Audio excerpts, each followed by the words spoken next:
Hello everyone, मेरा नाम है गुड़िया कुमारी। मैं बिहार राज्य के मधुबनी ज़िला से बिलोंग करती हूँ। मेरा आज का टॉपिक रहेगा भ्रष्टाचार। भ्रष्टाचार एक ऐसा जहर है जो हमारे देश, संप्रदाय, समाज, परिवार के लोगों में ऐसा बैठ गया है जिसके कारण आज देश की हालात दिन प्रतिदिन खराब होती जा रही है। अगर हम राजनीतिक, सामाजिक, आर्थिक दृष्टिकोण से देखें तो सबसे पहले नज़र आता है राजनीतिक। आज हमारे यहाँ मतलब जिस शासन का बागडोर चल रहा है वह जनता के हाथों में है और राष्ट्र की उच्च सत्ता उस व्यक्ति के पास होनी चाहिए जो शिक्षा से परिपूर्ण हो। शिक्षा से परिपूर्ण हो। यहाँ प्रजातंत्र के नाम पर ऐसे ऐरो गैरो विधानसभा सांसद में नजर आते हैं जिन्हें तो लिखना तक नहीं आता है। अगर ऐसे व्यक्ति हमारे देश का नेतृत्व करेंगे तो हमारा देश कैसे विकास होगा। और आज देखा जाए तो चुनाव के कारण पानी की तरह पैसे बहाया जाता है। झूठ बोलकर बेईमानी करके लोगों को दिलासा देकर मंत्री और नेता लोग कुर्सी के चक्कर काटते हैं। अगर ऐसे व्यक्ति हमारे देश की जनता का नेतृत्व करेंगे तो इससे हम जनता का नेतृत्व करेंगे तो कभी वह ईमानदारी से तो कर ही नहीं सकते हैं, सबसे पहले बात। दूसरी बात है कि आज हमारा देश अंधविश्वासों से इतना जर्जरा रहा है कि वहाँ के लोगों को सोचने का, कुछ स्वच्छ विचार उत्पन्न करने में समर्थ ही नहीं है। जो लोगों को संप्रदाय, समाज में देखते हैं उसी का असर उसके सामाजिक जीवन पर पड़ जाता है, जिससे वह सोचने में असमर्थ रहते हैं। देखा जाए तो आज किसी भी कार्य में, चाहे सरकारी कार्य हो या और भी कोई कार्य हो, चपरासी से लेकर उच्च अधिकारी तक घूस लेते हैं, जबकि उसे सरकार से वेतन मिलता है तब पर भी घूस लेते हैं। लालच और असंतुष्टि एक ऐसा रोग है जिससे मानव को नीचे गिरने पर विवश कर देता है। हमारे देश का आर्थिक विकास रुकता जा रहा है और अच्छे व्यक्ति घर में बैठे हैं और अयोग्य व्यक्ति अच्छे पदों पर विद्वान है। इतना ही कहकर मैं अपनी वाणी को विराम देती हूँ। जय हिंद, जय भारत।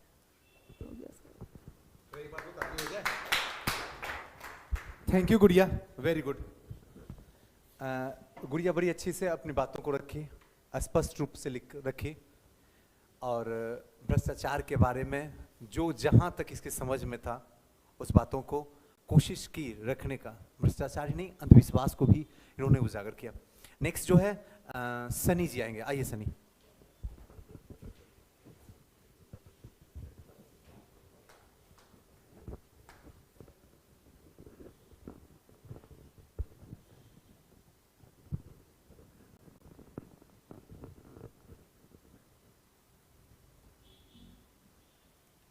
आदरणीय गुरुजन एवं इस कक्षा में उपस्थित प्रिय भाई एवं बहनों, आप सभी के सामने अपने अनुभवों को व्यक्त करने का अवसर मिलना मेरे लिए अत्यंत गौरव एवं सम्मान का विषय है।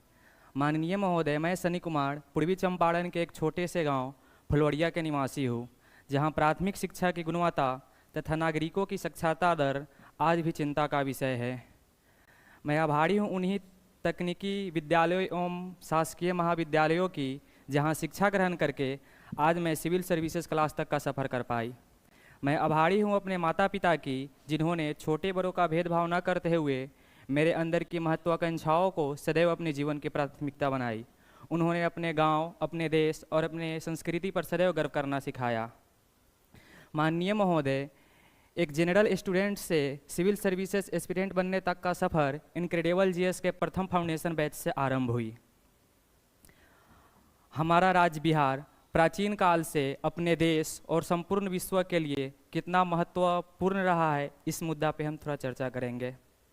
सबसे पहले बंगाल के विभाजन के फलस्वरूप बिहार राज्य की स्थापना 22 मार्च 1912 ईस्वी को किया गया, जिसके उत्तर दिशा में नेपाल देश, दक्षिण दिशा में झारखंड राज्य, पूर्व दिशा में पश्चिम बंगाल राज्य और पश्चिम दिशा में उत्तर प्रदेश राज्य अवस्थित है,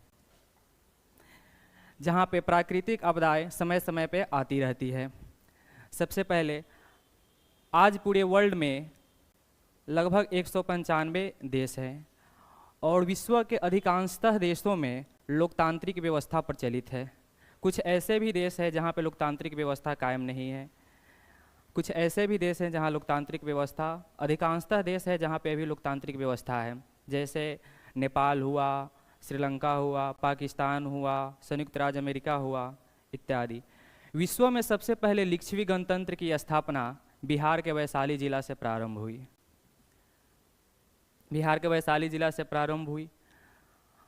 दूसरी बात, पूरे विश्व में सबसे पहले शिक्षा का अध्ययन बिहार के नालंदा यूनिवर्सिटी में कराया गया, जो प्राचीन काल से लेकर और अभी तक दुनिया के सबसे यूनिवर्सिटी हुआ करती है। नालंदा यूनिवर्सिटी में अनेक विदेशी यात्री जैसे फाहियान, हेनसांग, इतिसंग विदेशी यात्री शिक्षा अध्ययन करने के लिए नालंदा यूनिवर्सिटी आया करते थे। पर दुर्भाग्य की बात हम लोग के लिए है कि नालंदा यूनिवर्सिटी को एक विदेशी यात्री बख्तियार खिलजी ने उसे बुरी तरह विध्वंस कर दिया। आज भारत की आज़ादी के लिए सबसे पहले, संपूर्ण भारत में सबसे पहले सत्याग्रह बिहार के चंपारण जिला से आरंभ हुई। चंपारण सत्याग्रह के तत्पश्चात असहयोग आंदोलन, चौरी चौरा कांड, सविनय अवज्ञा आंदोलन, भारत छोड़ो आंदोलन इत्यादि महत्वपूर्ण कार्य हुए और चंपारण सत्याग्रह के तत्पश्चात भारत की आज़ादी के लिए क्रांतिकारी और तेजी से होने लगी। आज भारत के प्रत्येक राज्यों एवं केंद्र शासित प्रदेशों में मुस्लिम समुदाय के लोग निवास करते हैं। उनका प्रमुख भाषा होता है उर्दू। संपूर्ण भारत में सबसे पहले उर्दू को द्वितीय राजभाषा दर्जा देने वाला देश का पहला राज्य बना बिहार। इसके पश्चात उत्तर प्रदेश राज्य भी उर्दू को द्वितीय राजभाषा देने वाला दूसरा राज्य बना बिहार। आज भारत के 28 राज्यों एवं केंद्र शासित प्रदेशों में पंचायती राज व्यवस्था प्रचलित है। पंचायती राज व्यवस्था के अंतर्गत महिलाओं को 50% आरक्षण देने का कार्य संपूर्ण देश में सबसे पहले बिहार किया। तत्पश्चात महिलाओं की स्थिति गांव के स्तर पे धीरे धीरे सुधरने लगी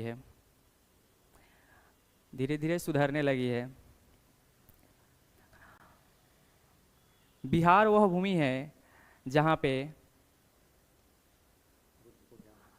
बुद्ध को ज्ञान की प्राप्ति हुई, देश के प्रथम राष्ट्रपति जन्म लिए, देश के राष्ट्र कवि जन्म लिए, महावीर स्वामी, आचार्य चाणक्य, चंद्रगुप्त मौर्य, अशोक, डॉक्टर राजेंद्र प्रसाद, वीर कुंवर सिंह इत्यादि महापुरुषों ने जन्म लिया। बिहार वह भूमि है जहाँ पे भगवान श्री रामचंद्र का विवाह मिथिला के सीतामढ़ी जिले में हुआ था। सर अभी रुकिए ना।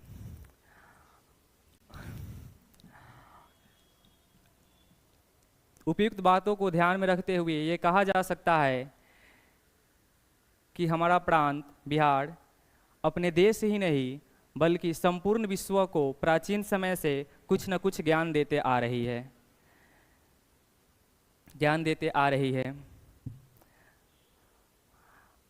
एक परिकल्पना के अनुसार हम कह सकते हैं कि अगर बिहार इस दुनिया में नहीं होता तो आज अपने देश की और संपूर्ण विश्व की स्थिति क्या होती।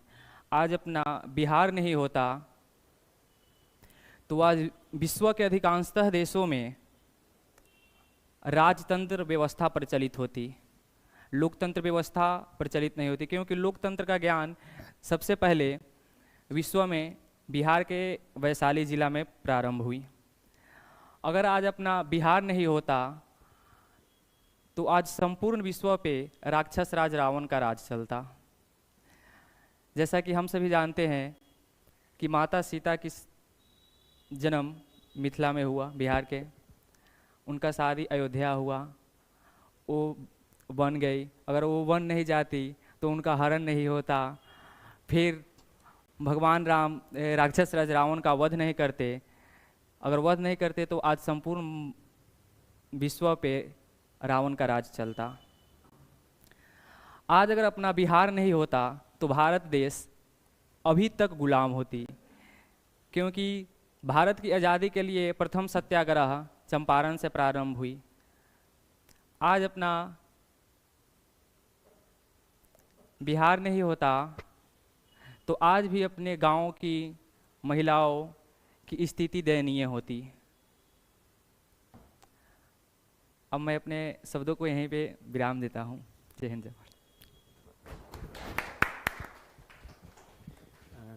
थैंक यू सनी, बिहार के बारे में बताने के लिए, लोगों को समझाने के लिए बड़े अच्छे से, बड़े सहजपूर्ण होके एक सटीक शब्दों के माध्यम से आपने बिहार के बारे में समझाया। शायद हम लोग को समझने की ज़रूरत है, ये वही बुद्ध का बिहार है, यही वो चाणक्य का बिहार है, जहाँ से ज्ञान से लेके सब किसी का जन्म दुनिया का, चाहे राजनीतिक हो, आर्थिक हो, सामाजिक हो, सांस्कृतिक हो, धार्मिक हो, सबका मुख्य बिंदु जो है अपना बिहार ही रहा। लेकिन दुर्भाग्य कुछ नेताओं की वजह से ये बिहार जो है आज बर्बादी के कगार पे चल गया है। खैर, समय का पहिया घूमता है, फिर से बिहार जो है पूरे हिंदुस्तान में बाहर लेकर आएगा, ये हम उम्मीद करते हैं।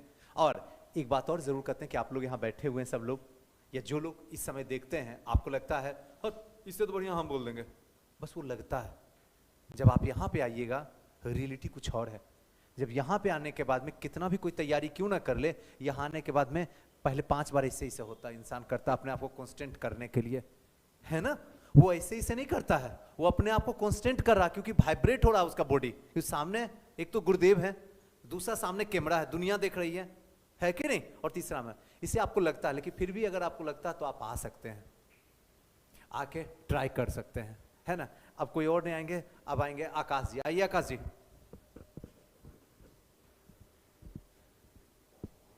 आने दीजिए आकाश जी को।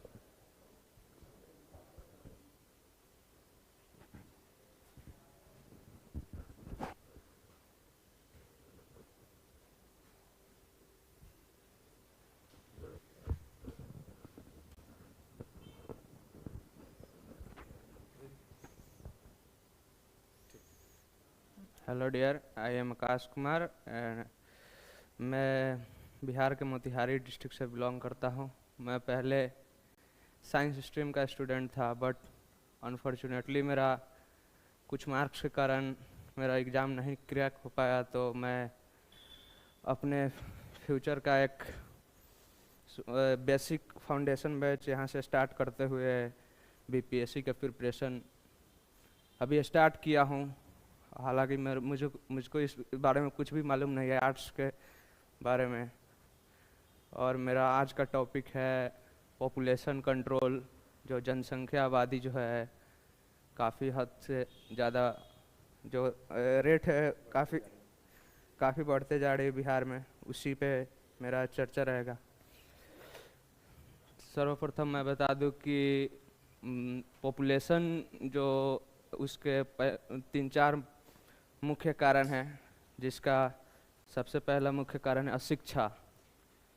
एजुकेशनल बैकग्राउंड जो है बिहार के लोगों का काफ़ी ज़्यादा गिरा हुआ है, काफ़ी लोग अथी है, जिस कारण उससे हमारी जनसंख्या का पे इफेक्ट तो पड़ ही रहा है। साथ ही एक इकोनॉमिक डिस्ट्रीब्यूशन जो होता है हमारे स्टेट में, उसका भी डिसबैलेंस का मुख्य कारण यही है। इससे सबसे बड़ा मेजर इफेक्ट आता है एक इकोनॉमिक डिस्ट्रीब्यूशन पे, हमारे शिक्षा जो होता है, एजुकेशनल रेट ऑफ जो है उससे, और उसके बाद बहुत सारे ऐसे मल्टीपल इफेक्ट है जिसका मुख्य कारण जनसंख्या का बढ़ना है।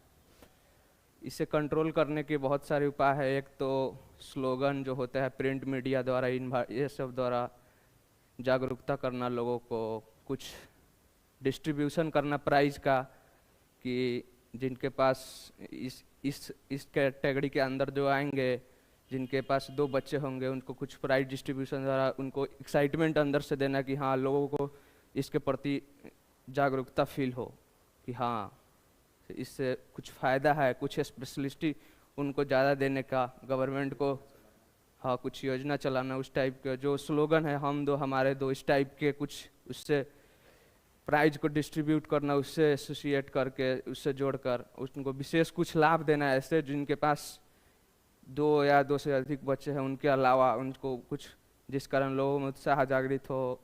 सेकेंड पॉइंट है कि हम अगर मेडिकल हेल्थ के अनुसार देखें तो सर्वप्रथम ये जो बायोलॉजी में एक टर्म आता है बैरियर मेथड, या बहुत सारे मेथड होते हैं, कॉन्ट्रासेप्टिव मेथड, ऐसे सारे जिसके द्वारा हम अपने जनसंख्या को कंट्रोल कर सकते हैं। हालांकि वो एक टेम्परेरी अथी है, उसके द्वारा मेन तो स्वयं की इच्छा ही होती है, बट उसके द्वारा भी काफ़ी मेडिकल हेल्थ की एडवांस टेक्नोलॉजी अगर अच्छे स्तर पे अगर ग्रामीण इलाकों में हो, जिस कारण हमारे रिप्रोडक्टिव और जो मेडिकल होता है जनसंख्या का पॉपुलेशन कंट्रोल पे काफ़ी अच्छा असर देखने को मिलेगा। और इसको और सारे बहुत सारे फैक्टर है जो कि अभी इतने पुअर इकोनॉमिक कंडीशन होने के कारण पॉसिबल नहीं है। यूपी और बिहार जैसे मतलब नॉर्मल स्टेट में और सारे स्टेट में तो ये सब पॉसिबल हो सकता है, बट हमारे यहाँ नहीं हो सकता। इसी बात को कहते हुए हम यही कहेंगे कि जनसंख्या एक बहुत बड़ी ड्रास्टिक एक प्रॉब्लम है, जिसको सभी एक पॉपुलेशन का, सभी जो मानव है उसको एक सेंसिटिव प्रॉब्लम के रूप में इसको देखना चाहिए, और अपने स्तर पे हर एक अच्छा अपने जो स्तर पे उनके अनुसार इकोनॉमिक कंडीशन उनका या जो हो उसके अनुसार एक अच्छा कदम लेकर इसको रोकने या इस पर मतलब अच्छा से अच्छा इसमें इम्प्रूवमेंट करके उसको मतलब अथी करना चाहिए, जिस कारण कि आने वाला समय को, फ्यूचर को सिक्योर किया जा सके। Thank you.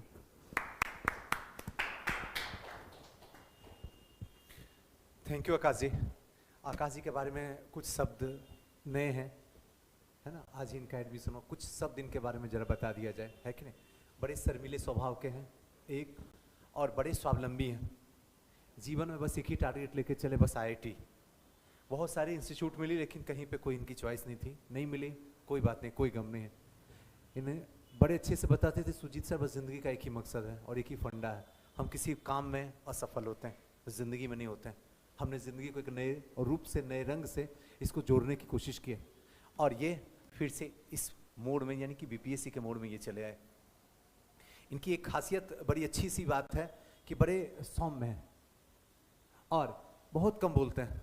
आप इनसे रहिएगा तो आपको रूबरू मिल जाएगा, और एकदम कंट्रोल।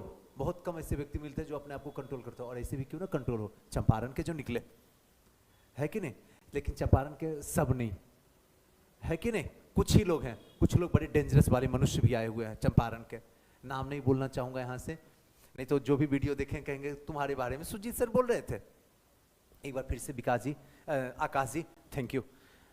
पहला क्लास में और पहली क्लास में आके आज तक बेचारे अपने जीवन काल में कभी बोले नहीं, और डायरेक्ट सुजीत सर अभी आए ही, आज ही हुई एंट्री और आज ही आप स्टेज पे बुला दिए, उसके बाद भी इतना बात बोलना। और मुझे सबसे ज़्यादा अच्छा इस बात का लगा विकास जी आपकी बातों को, कि आपने जनसंख्या को रोकने में एजुकेशन की बात जो बोले ना, वन ऑफ द बेस्ट, मतलब अंदर से हार्टली मतलब हैप्पीनेस फील हुआ मुझे कि देखो इंसान कितनी गहराई से सोच रहा है।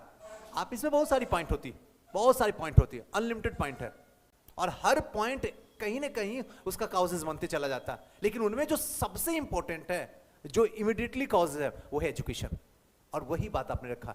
अगेन फिर से थैंक्स। आइए, क्या नाम है, रतन जी निकलिए बाहर।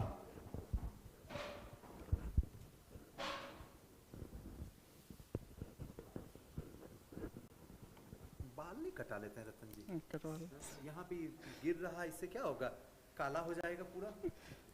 हाँ कटाइए, ऑफिसर की तरह देखने में लगी है, ये हटा लीजिएगा, ठीक ना। चलिए। Hello everyone, my name is Ratan Kumar. मैं आज बात करने वाला हूँ ग्लोबल वार्मिंग की बढ़ती हुई समस्या।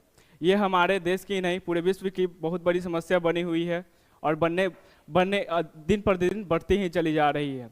ग्लोबल वार्मिंग इसके बढ़ने के कारण है, मतलब हमारे यहाँ दिन भर चलने वाले फ्रिज, कूलर, AC मशीनों और और गाड़ियों द्वारा पोल्यूशन निकलने के कारण इनके द्वारा निकलने से ज़्यादा हमारा भू ताप बहुत बढ़ रहा है, जिसके कारण यह ताप कार्बन डाइऑक्साइड ज़्यादा बना रहा है। कार्बन डाइऑक्साइड बनने से हमारे मतलब यह हमारा धरती बहुत ज़्यादा गर्म हो रहा है, और गर्म होने के कारण हमारा यह पृथ्वी गर्म होने के कारण हमारे जो बर्फीले स्थान है, जो क्षेत्र है वो पिघल रहा है, जिससे हमारा जल बहुत ज़्यादा बढ़ रहा है। जल बढ़ने के कारण कई सारे ऐसे क्षेत्र हैं जो जलमग्न हो चुके हैं, और कई सारे ऐसे क्षेत्र हैं जो जलमग्न होने वाले हैं। इसका रोकथाम करने के लिए हमें ज़्यादा पेड़ों को लगाना और धुआं रहित चालकों का उपयोग करना, और यही सब पर ध्यान देना चाहिए। चलिए, कोई बात नहीं, वेरी गुड।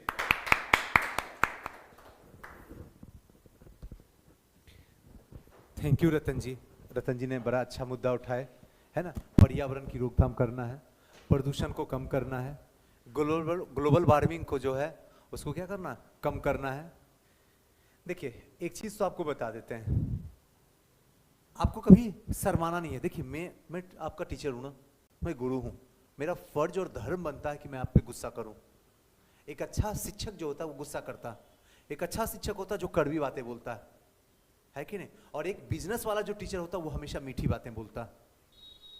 आपको कोई मतलब नहीं आपकी जिंदगी कहां जाने वाली है, क्या होगा, कोई मतलब नहीं, इसी में जो पास करेंगे उनको लेके चल देगा। रियल में एक टीचर जो होता है वो संपूर्ण क्लास को आगे लेके चलता है। आप जितना बोल रहे हैं ना, आप यकीन मानिए, जो मेंस दे चुके हैं 2 साल 3 साल पटना में रह चुके हैं, इस कोचिंग से लेके उस कोचिंग तक सफर तय कर चुके हैं, एक मोटी अमाउंट जो है घर से निकाल के इंडस्ट्रीज को दे दिए हैं। बोलने नहीं आता, 2 साल समय जीवन का चला गया, 700 दिन गुजार चुके हैं, नहीं बोलने आता है, उससे तो कम से कम आप अच्छे हैं। अभी आए हुए हुआ ही कितना दिन है, 15 दिन हुआ, 17 दिन हुआ, इससे पहले तो कभी बोल भी नहीं रहे थे, और आज आप बोल रहे हैं। क्या ये छोटी मोटी अचीवमेंट है? आने वाला टाइम में 2 महीने के बाद में आप कहां जाइएगा आपको अंदाजा है, क्योंकि कहा जाता है ना, करत करत अभ्यास के जरमती होत सुजान, रसरी आवत जात पे सिर पर पड़त निशान। हम लोग छोटा स्टेप से तैयार करेंगे, और छोटा स्टेप करते करते करते करते एक दिन बड़ा रैंक मार लेंगे, जो जमाना को बिलीव भी नहीं होगा, और वो हम करके जमाने को दिखा देंगे। बशर्ते कंटिन्यूटी नहीं तो गारंटी, सक्सेस की कोई गारंटी नहीं। आप डेली आइए, सक्सेस आपका कदम चूमेगी, है ना। आइए अमित जी, निकलिए बाहर।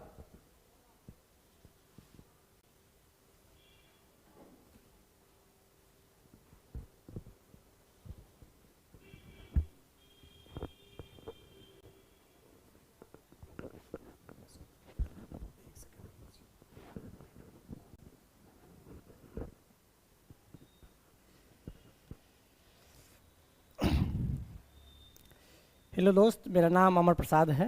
आज हम लोकतांत्रिक की मौलिक अधिकारों के बारे में कुछ कहना चाहते हैं। देखिए, मौलिक अधिकार तो 6 हैं, लेकिन हम कुछ अधिकारों पे बात करेंगे। देखिए, जैसे कि स्वतंत्रता के अधिकार। आज हम लोग स्वतंत्र रूप से कहीं घूम सकते हैं, कहीं जा सकते हैं, कहीं रह सकते हैं, इस देश से उस देश भी जा सकते हैं। स्वतंत्रता के अधिकार और धार्मिक स्वतंत्रता के अधिकार भी है। हम लोग अपना धर्म भी परिवर्तन कर सकते हैं, और धर्म और जाति भी परिवर्तन कर सकते हैं। और कहीं ना कहीं स्वतंत्रता के अधिकार अगर कहें तो मूल रूप से हम स्वतंत्र हैं। कहीं भी कुछ अगर अपना बात विराम बोलना चाहते हैं तो रख सकते हैं, उसके लिए कोई ये नहीं है। और धार्मिक परिवर्तन का सिद्धांत, जैसे कि धर्म परिवर्तन, आप एक धर्म से दूसरे धर्म में जा सकते हैं, उसके लिए कोई ये नहीं। अगर आपको कोई फोर्स करता है तो वो अलीगल है। आपको धर्म परिवर्तन करने के लिए कोई रोक भी नहीं सकता है, कोई कह भी नहीं सकता है, वो आपके ऊपर है कि आप क्या कर रहे हैं। और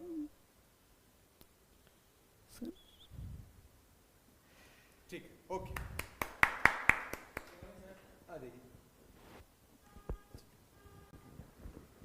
thanks Amar ji. Next time Amar ji थोड़ा सा ध्यान रखना, कोई बात नहीं, हो जाता है कि नहीं। यहाँ आके बहुत सारी डर होती है कि नहीं। वहाँ तैयारी अच्छा रहता है, पानी पी के भी वहाँ से उठते हैं कि जाएंगे इस बार जो है पूरा एकदम धो के आएंगे, लेकिन धुला के हम निकलते हैं। कोई बात नहीं, घबराने की कोई ज़रूरत नहीं। बेचारे अमर जी वहाँ से उठने से पहले पूरा पानी पी गए 1 लीटर, लेकिन यहाँ आने के बाद वो निकला है ही नहीं जो निकालना ही चाहे। कोई बात नहीं अमर जी, नेक्स्ट टाइम, अभी जिंदगी खत्म थोड़ी हुई है। आइए, क्या नाम हुआ? मोती जी, आइए मोती जी।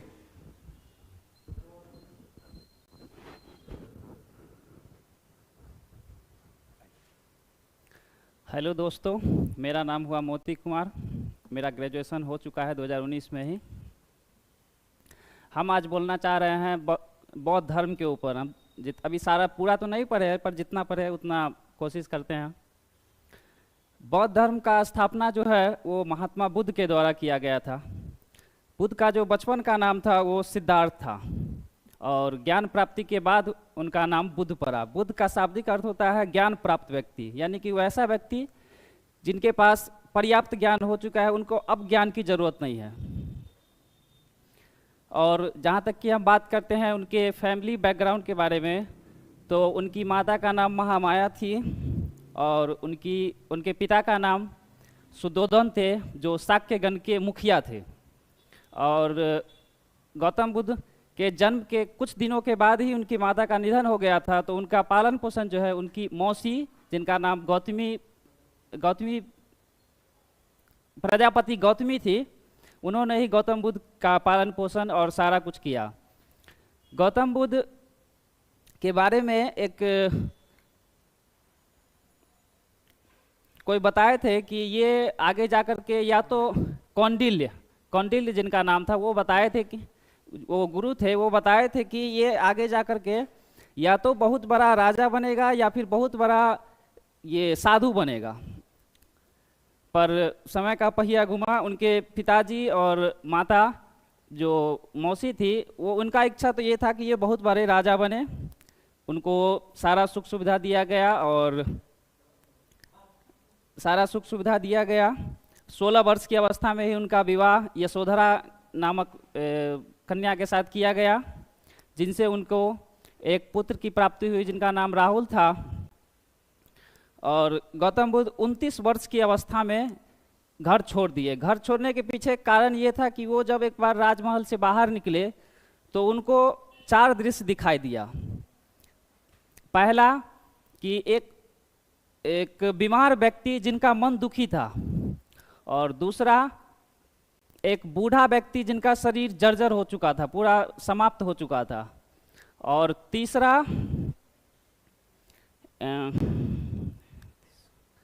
तीसरा था एक मृत व्यक्ति के पीछे उनका सारा परिवार शोक के पीछे पड़ा हुआ था, और चौथा था ये सन्यासी जो प्रसन्न मुद्रा में टहल रहे थे, घूम रहे थे। तो वो सन्यासी को देखकर गौतम बुद्ध बहुत प्रभावित हुए, और इन्हीं सब कारणों के बाद वो 29 वर्ष की अवस्था में अपने घर को छोड़ दिए, जिसे बौद्ध धर्म में महाविनिष्क्रमण कहा जाता है। और इसके बाद वह घर छोड़कर भाग गए, घर छोड़कर चले गए। उसके बाद घर छोड़कर चले गए। तब वो ज्ञान प्राप्ति के लिए यत्र तत्र भटकते रहे। तो इसी क्रम में उनको एक गुरु मिला जिनका नाम अलार कलाम था, और ऐसा कहा जाता है कि वो उनके प्रथम गुरु भी थे। उनसे ज्ञान की प्राप्ति हुई। उसके बाद वो उनसे भी उनको इच्छा नहीं भरा, उनको ऐसा लगा कि अभी भी कुछ बाकी है, तो उससे आगे चले। फिर उनको रुद्रक रामपुत्र एक गुरु थे, उनके पास गए, उनसे भी शिक्षा ग्रहण किए। फिर भी उनका इच्छा भरा नहीं, और फिर यत्र तत्र भटकने लगे। उसके बाद ज्ञान की तलाश में भटक ही रहे थे, तो उन्हें 5 ब्राह्मण साथी मिले, जिनका नाम था सादिया, वप्पा, भादिया, महानामा और अस्सागी। तो ये 5 ब्राह्मण थे। इनके साथ गौतम बुद्ध भी तपस्या करने लगे, भूखे प्यासे रहकर। और ऐसे करते करते काफ़ी दिनों के बाद उनको ज्ञान तो नहीं मिला, लेकिन उनका शरीर जो है वो काफ़ी जर्जर हो चुका था, वो भूखे प्यासे रहकर ये करते थे। तो एक महिला थी जिनका नाम था सुजाता, वो उस जहाँ वो तपस्या कर रहे थे उस आसपास से वो हमेशा गुजरती थी, तो वो देखती थी कि इनका शरीर काफ़ी जर्जर हो चुका है। तो वो महिला उनको बताई गौतम बुद्ध को कि आप ऐसा नहीं कीजिए, भूखे प्यासे रहकर नहीं कीजिए तपस्या, नहीं तो ज्ञान तो नहीं मिलेगा, आप मर जाएंगे।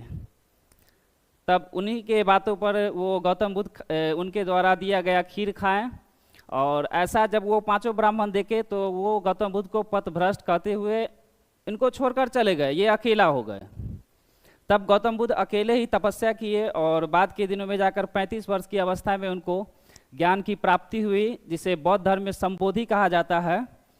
और जब उनको ज्ञान की प्राप्ति हुई तो जो 5 ब्राह्मण साथी उनको छोड़ कर गए थे, पहला उपदेश वो उन्हीं 5 ब्राह्मण साथी को दिए, जो सारनाथ में दिए थे, यूपी में पड़ता है सारनाथ। और उन्हीं 5 ब्राह्मण साथी को दीक्षा दिए, और इसके बाद के दिनों में जाकर जिसे बौद्ध धर्म में धर्म चक्र परिवर्तन कहा जाता है। और इसके बाद के दिनों में जाकर ये 483 ईस्वी पूर्व में 80 वर्ष की अवस्था में उनका मृत्यु हो गया, जिसे बौद्ध धर्म में महापरिनिर्वाण कहा जाता है। बस यहीं तक, धन्यवाद।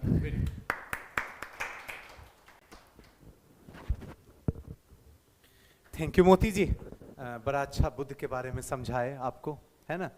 यानी अंदर से बुद्ध के प्रति प्रेम जो है इनका अथाह है, नहीं, और बड़ा एक एक बात को अच्छे तरीके से वो यहाँ भूल ही जाता है। ये कोई नई बात नहीं है, यहाँ कोई बचेगा। यहाँ आप वहाँ से पढ़ के आइए 10 लाइन, यहाँ बोलिए 3 लाइन, 7 लाइन ऑटोमेटिक चला जाता, पता नहीं कौन सा रास्ता है, कौन सा ही मंजिल है, यहाँ आने के बाद निकल ही जाता सब। लेकिन ये कुछ दिन होगा मोती जी, है ना गुड़िया, ज्यादा नहीं है, 1 महीना और, 1 महीना के बाद तो दुनिया के किसी स्टेज पे चढ़ के आप भौंकिएगा और जमाना सुनने के लिए तैयार होगा, आपको डर नहीं लगेगा, चाहे ठंड हो या गर्मी हो। प्रैक्टिस ही ना इंसान को परफेक्ट बनाता है, बस वो प्रैक्टिस हम करवा रहे हैं। आज किए कितना, अभी तो 2 तो जीडी हुआ, जब तक 200 जीडी ना हो तब तक मजा क्या जीवन में। उसके बाद कोई होगा जोड़ा, पटना तो छोड़ दिए, हिंदुस्तान में कोई जोड़ा होगा, कर ले ट्राई, है ना। आवन उसका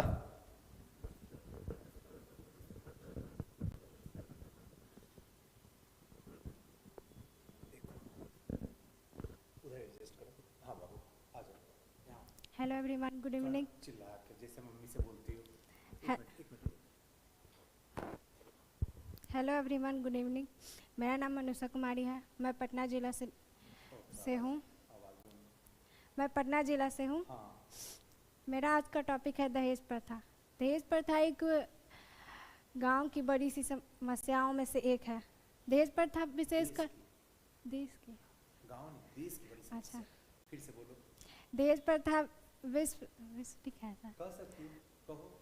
अच्छा, देश की सबसे बड़ी समस्या में, सबसे बड़ी कुरीतियों में से एक है। जी सर, दहेज प्रथा देश की सबसे बड़ी समस्याओं में से एक है। यह ज़्यादातर गांव में देखने के लिए अधिक मिलती है। गांव में लोग इसे देने के कारण काफ़ी लोग कर्ज में डूबे हुए हैं। इसके कारण अपने बच्चों को पढ़ाने के बजाय उनकी शादी के लिए पैसे खर्च करने के लिए जमा करते हैं। यह समस्या गरीब लोगों को ज़्यादा होती है। इसे ख़त्म करने के लिए युवाओं को जागरूक होना बहुत आवश्यक है। इसे ख़त्म करना युवाओं के लिए ऐसे है जैसे उनके घर में अगर दहेज की बात होती है तो उन्हें ख़त्म करने के लिए विरोध करना चाहिए। ऐसा करने से धीरे धीरे यह प्रथा ख़त्म हो सकती है। बस सर, इतना ही।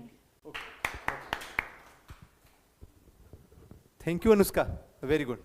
दहेज प्रथा पे बोली, बड़ी बारीकी से बात रखी। और मैं भी यही बात बोलना चाहूँगा कि जब आप सक्सेस हो जाइएगा जीवन में, जब दुनिया आपको सलाम करना शुरू कर देगी, तो जीवन में कुछ भी कीजिए कोई फर्क नहीं पड़ता है, लेकिन दहेज मत लीजिएगा, इसका हमेशा ख्याल रखिएगा। आपसे ज़्यादा 2 फीट कौन उछलते हैं आपके बाबूजी धोती पहन के? मैं तो बेटा मेरा बन गया एसडीएम, अब तो मैं दहेज लूंगा। तो पापा के कान में जाके कहेगा पापा जमीन पे रहो, आपका बेटा राम नहीं बना है, आपका बेटा अल्लाह नहीं बना, जीसस नहीं बना, वाहिगुरु नहीं बना है, आपका बेटा एक इंसान है, एक जॉब लगी है, महीने की पगार आने वाली है, वो फिक्स हुई है, इसके सिवा कोई फिक्स नहीं हुई है। इसके लिए इतना उतावलेपन होने की कोई जरूरत नहीं है। बात समझ में आ रहा है? हाँ, पढ़ी लिखी लड़की के साथ शादी करो। मैं ये जरूर कहूंगा जिस काबिल हो उस काबिल लड़की को ढूंढो, लेकिन दहेज लेके लड़की ढूंढो ये गलत है, ये नहीं होना चाहिए। इस बात का ख्याल रखा जाए। और सच बात है, थोड़ी कमी तो है ही है, आप लोगों में भी थोड़ी कमी जो है, और सबसे बड़ी कमी कह सकते हैं तो गांव के लोगों में है। गांव के लोग बेटी को नहीं पढ़ा सकते हैं। 20 लाख दहेज दे सकते हैं, लेकिन सुजीत सर का 2 लाख फीस नहीं दे सकते हैं, नहीं दे सकते हैं। अरे जो फीस जो रखे हुए दहेज के लिए 2 लाख दे दो ना, बेटिया की जिंदगी जन्नत बन जाएगी। बेटिया खुद एसडीएम उतार लेगी, जो तुम्हारी औकात के बाहर की बात है। पगड़ी बिक जाएगी फिर भी एसडीएम नहीं उतरेगा तुमसे। क्या गलत बोल रहा हूं? एक सिंपल किसान अगर है, उसकी हैसियत है कि एसडीएम उतार लेगा, वो पूरा जमीन जायदाद बेच देगा ना, खुद भी बिक जाएगा ना, तब भी एसडीएम दामाद नहीं उतार सकता। बेटिया को पढ़ा दो, वो आईएएस उतार के लाके दिखा देगी तुमको।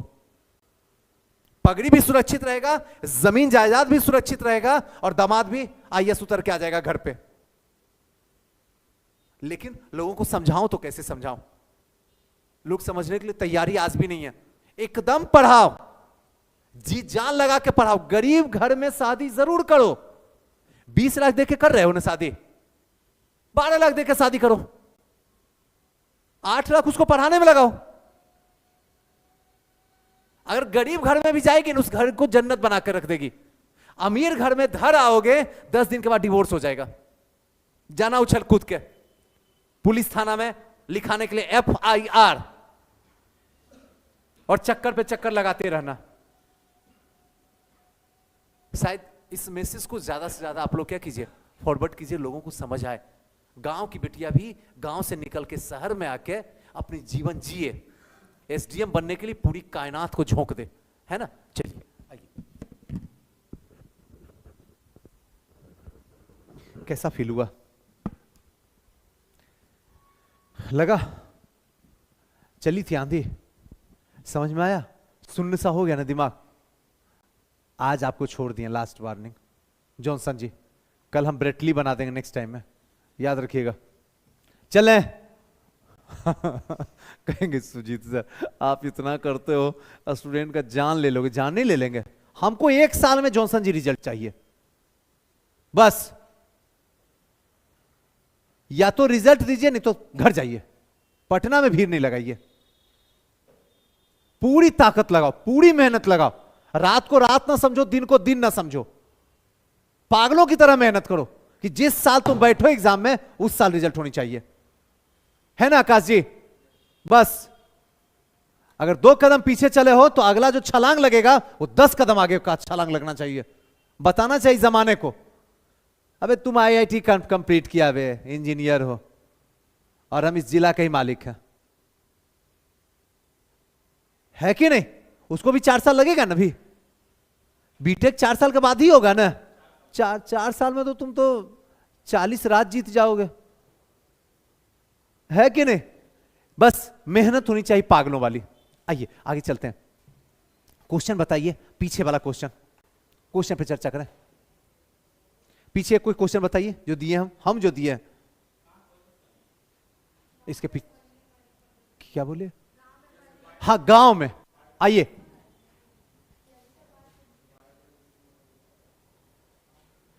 आइए इधर। क्वेश्चन क्या है? एकदम बेसिक है, हम लोग सीख रहे हैं लिखने के लिए।